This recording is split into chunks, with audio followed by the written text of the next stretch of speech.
Elle, c'est Nana Hadiza, célibataire avec un enfant. Elle est tombée enceinte à l'âge de 15 ans alors qu'elle était encore sur les bancs de l'école. Maltraitée par l'épouse de son père, elle finit par trouver refuge à Niamey. Ici, elle accouche d'un petit garçon. Entre-temps, elle a 21 ans. Elle se débrouille tant bien que mal pour élever seule son enfant. Comme Nana, les autres filles que vous voyez derrière moi sont toutes des filles mères. Elles se retrouvent régulièrement sous l'ombre de cet arbre pour échanger et s'entraider. Car tomber enceinte avant l'âge de 18 ans est très mal vu et le phénomène demeure largement tabou.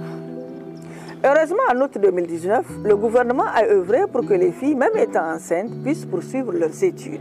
Mais l'application de la loi reste encore à désirer.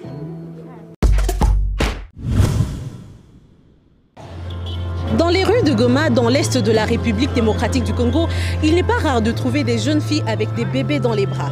La question de la maternité précoce est une réalité quotidienne pour beaucoup d'entre elles, souvent due à un manque de sensibilisation et de soutien. Voici Marie. Elle a 16 ans et est déjà mère d'un enfant de 6 mois. Je suis 16 ans, je suis 15 ans. Je suis 6 mois.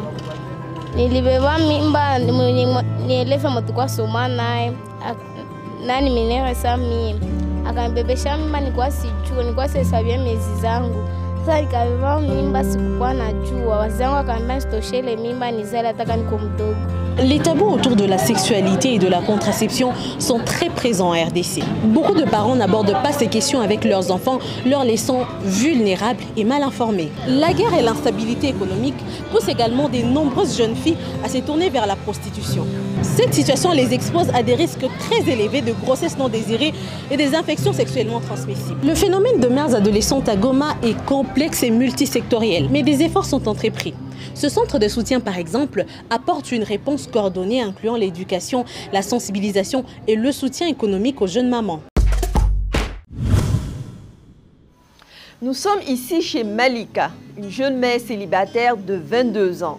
Ménagère de profession, elle vit en famille avec son fils de 3 ans dans un quartier populaire de la ville de Ouagadougou. Le père de l'enfant, âgé d'une trentaine d'années, les a abandonnés peu de temps après la naissance de Ismaël, laissant ainsi à Malika l'entière charge de l'éducation de son fils. Malgré cet abandon, la jeune femme reste résiliente et pleine d'espoir. Grâce au soutien de sa famille et à son travail de ménagère, Malika parvient à subvenir à ses besoins et à ceux de son enfant.